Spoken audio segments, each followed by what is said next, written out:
ಆದ್ರೆ ಇವ್ರು ಮಾಡಿದೇನು, ಊರಿಗೆ ಕಂಟಕ ಆಗಿರೋ ಅಗಸ್ತ್ಯನ್ನ ಮನೇಲಿ ಇಟ್ಕೊಂಡಿದ್ದಾರೆ.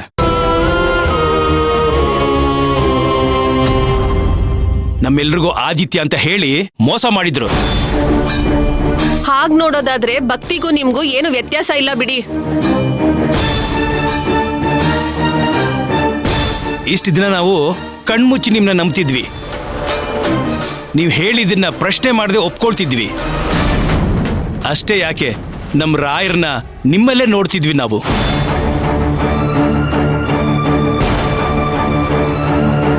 ಒಂದೇ ಕ್ಷಣದಲ್ಲಿ ನಮ್ ನಂಬಿಕೆನ ಸಾಯಿಸ್ಬಿಟ್ರಿ.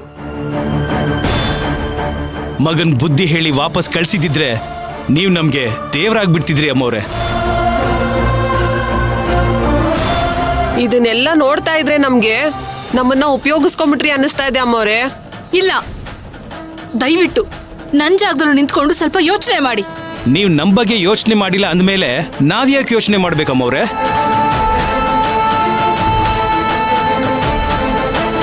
ನೋಡಿ, ಮಾತಿಗೆ ಮಾತು ಬೆಳೆಸೋದು ಬೇಡ. ನಿಮ್ಮ ಮೇಲಿರೋ ಚೂರು ಪಾರು ಗೌರವದಿಂದ ಹೇಳ್ತಾ ಇದ್ದೀವಿ, ದಯವಿಟ್ಟು ಇಲ್ಲಿಂದ ಹೊರಟೋಗಿ. ಈ ಶುಭ ಕಾರ್ಯಕ್ಕೆ ನಿಮ್ಮ ನೆರಳು ತಾಗೋದು ನನಗಿಷ್ಟ ಇಲ್ಲ.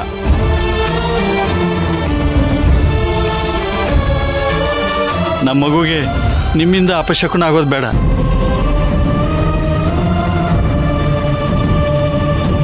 ಲೇ ಇವಳೆ, ಇವ್ರು ಹೋದ್ಮೇಲೆ ಗಂಜಲ ಹಾಕಿ ಶುಚಿ ಮಾಡಿಬಿಡು.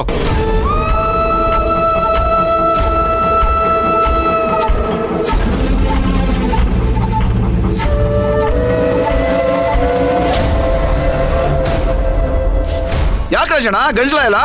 ಬೇಲೆ ಹಾಕ್ಸ್ಬಿಡು ಮನೆ ಮುಂದೆ, ಯಾರು ಓಡಾಡೋದೇ ಬೇಡ.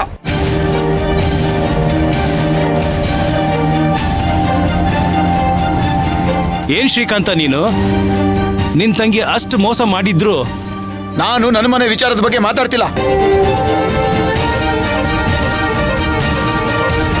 ದಾಮಿನಿ ಅಮ್ಮವ್ರ ಮನೇಲಿ ಕೆಲಸದವನಾಗಿ ಉಪ್ಪು ತಿಂದಿರೋದ್ರಿಂದ ಹೀಗೆ ಮಾತಾಡಲೇಬೇಕಾಗಿದೆ. ಬೇಡ ಶ್ರೀಕಾಂತಣ್ಣ, ನಿನಗೂ ಯಾವಾಗ ಕೆಡ್ಡ ತೋಡ್ತಾರಂತ ಯಾರು ಗೊತ್ತು? ಸಾಕು,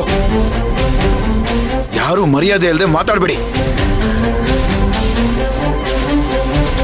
ಅವರು ನಿಮಗ್ ಬೀಗ್ರಾಗಿರ್ಬೋದು ಶ್ರೀಕಾಂತಣ್ಣ, ನಮಿಗಲ್ಲ. ಹೇಳ್ತಿಲ್ವಾ? ನನಗೂ ಇವ್ರಿಗೂ ಕೆಲ್ಸದವನು ಅನ್ನೋ ಸಂಬಂಧ ಬಿಟ್ರೆ ಬೇರೆ ಯಾವ ಸಂಬಂಧನೂ ಇಲ್ಲ.